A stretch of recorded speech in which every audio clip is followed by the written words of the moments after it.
Yeah, absolutely. Drawing windows one by one is super annoying, and I try to never do it. So here is how I make a window brush. First, I use the rectangular marquee tool to make a single window, and then I duplicate that window a bunch of times by selecting it and then dragging it out holding Control. Once I have a whole row of windows, I select that row, go to Edit, Define Brush Preset, and now we've got a brush stamp. To turn that window stamp into a window brush, we'll go into our brush settings, go to Shape Dynamics, set Angle Jitter to Direction, set the angle to 90 degrees under Brush Tip Shape, and then increase the spacing pretty much as much or as little as you want. Different amounts of spacing will just create different window effects. And now we've got a window brush, and we can hold Shift to draw it out straight, and then go to Edit, Transform, Distort to put it into perspective. I hope that helps!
Alright, so for this drawing I started out with blue and orange line art. This was the color palette that I chose if you want to follow along. I started with her skin just using one marker. I want her skin to be very muted but with bright orange around her eyes. For her eye color, I'm blending cool gray and warm gray together. After that, I started building up the orange under her eyes. This is when I started having a hard time. I don't know if my Copic was old or what, but it just wasn't blending right. I just filled everything in and then adjusted it with colored pencils. I used light blue and then a peach on top.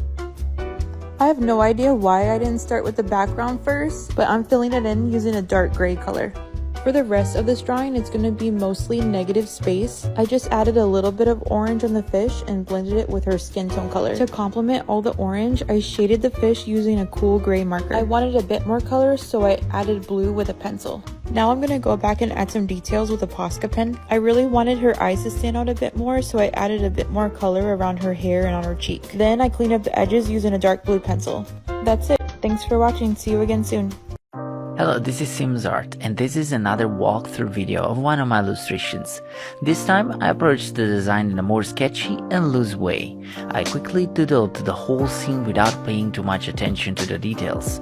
Once enough details have been put on the page, I wanted to clean the lines a bit, so I turned the sketch blue, and on a new layer I drew a cleaner line art.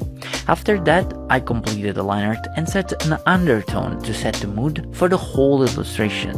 I wanted to keep the colors loose, so I didn't use any selection this time. Instead, I started coloring, simply being careful to not color outside the shapes, just like when I color on paper. I used a combination of color methods to add brighter or darker colors to the undertone. Specifically, I used multiply to darken, overlay to brighten, and hard light to do a bit of both, depending on the color picked. Finally, I decided to add some colder, compared to the orange undertone, gradients, rim light, and ghost cats to create some color contrast. And this wraps up today's walkthrough. See you next time, and thanks for watching.